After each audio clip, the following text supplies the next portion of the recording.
Hello everyone, आज हम पढ़ने वाले पावर शेयरिंग सिविट्स का चैप्टर 1। इसके अंदर हम दो देशों के बारे में पढ़ेंगे। एक का नाम है बेल्जियम और दूसरे नाम है श्रीलंका। तो सबसे पहले हम पढ़ते हैं बेल्जियम के बारे में। तो Belgium is a small country in Europe. जो बेल्जियम है वो छोटा सा देश है यूरोप का। Belgium share his border with France, Netherland, Luxembourg and Germany.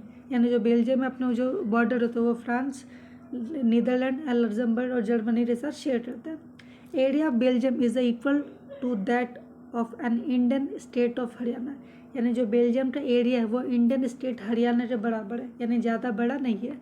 Belgium population little 1 crore, यानी जो बेल्जियम की पॉपुलेशन है वो 8 करोड़ तक है। तो अब हम ये हमारे पास है बेल्जियम का नक्शा, तो इसके बाद पढ़ते हैं। तो जैसा कि आप देख पा रहे तो जो बेल्जियम का नक्शा है वो दो हिस्सों में डिवाइडेड है। तो सबसे पहले हम ऊपर की बात करते हैं।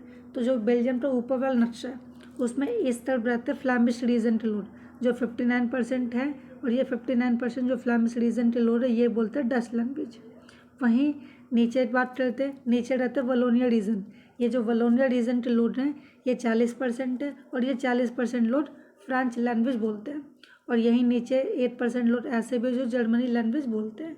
जैसा कि आप देख पा रहे इस नक्शे में छोटा सा बना हुआ है, ये जो छोटा सा है वो है ब्रुसेल। और जो ब्रुसेल है, Brussels is the capital of Belgium. तो जो बेल्जियम का कैपिटल है वो है ब्रुसेल। तो ब्रुसेल के अंदर 80% फ्रेंच लैंग्वेज वाले रहते हैं और 20% डच लैंग्वेज बोलने वाले लोग रहते हैं।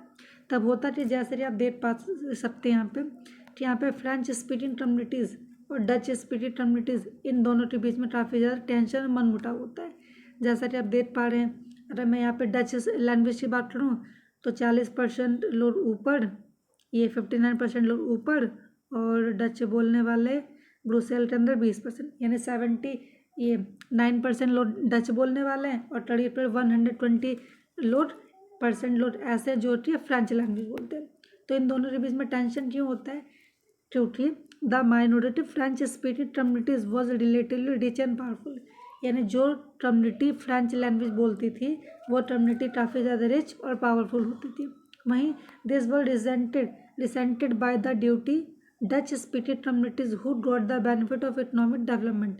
अब जो वहीं डच स्पीकिंग कम्युनिटीज़ थी उसको गवर्नमेंट की तरफ से काफ़ी सारे बेनिफिट्स मिलते थे, चाहे वो एजुकेशन हो चाहे वो जॉब हो। तो दोस्तों ये इस चैप्टर का मैंने आपको